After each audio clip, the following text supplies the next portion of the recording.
अनुभवों की श्रृंखला में मैं एक बार फिर से आपका स्वागत करता हूं। तो चलिए सुनते हैं अनुभवों की श्रृंखला का एक और दिव्य अनुभव। कभी निराश मत होना। दिव्य ज्योति जागृति संस्थान का एक सामाजिक प्रकल्प है मंथन, जिसमें अभावग्रस्त बच्चों को शिक्षा के अवसर दिए जाते हैं। गुरुदेव की कृपा से पूरे भारतवर्ष में जगह जगह पर ऐसे कई स्कूल्स का निर्माण किया गया है। हमारे क्षेत्र में भी एक स्कूल है जिसमें मुझे बच्चों को पढ़ाने की सेवा मिली है। एक दिवस की बात है, मैं स्कूल में ही था पर थोड़ा हताश और निराश बैठी हुई थी। अचानक ही मेरे दोनों नेत्र बंद हो गए और मैं साधना में उतर गई। ध्यान में मुझे गुरुदेव के दर्शन प्राप्त हुए। उन्होंने वाइट कलर के वस्त्र पहने हुए थे और वे बहुत ही ज़्यादा सुंदर आसन पर विराजमान थे। गुरुदेव के मुख पर जो ममता और वात्सल्य का भाव था, उसे देख मैंने एक क्षण भर की देरी किए बिना अपने दिल की सारी बातें उनके समक्ष रख दी। मैंने कहा, गुरुदेव, मुझे कोई भी बात जल्दी से समझ नहीं आती।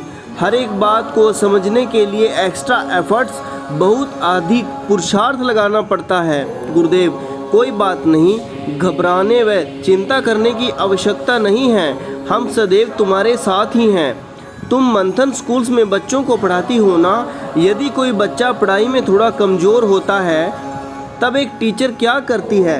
ऐसे में टीचर उसे अपने पास बिठाकर सिखाती है, अच्छे से समझाती है। जब तक बच्चे को बात समझ में नहीं आ जाती, तब तक उसे समझाने का प्रयास करती है।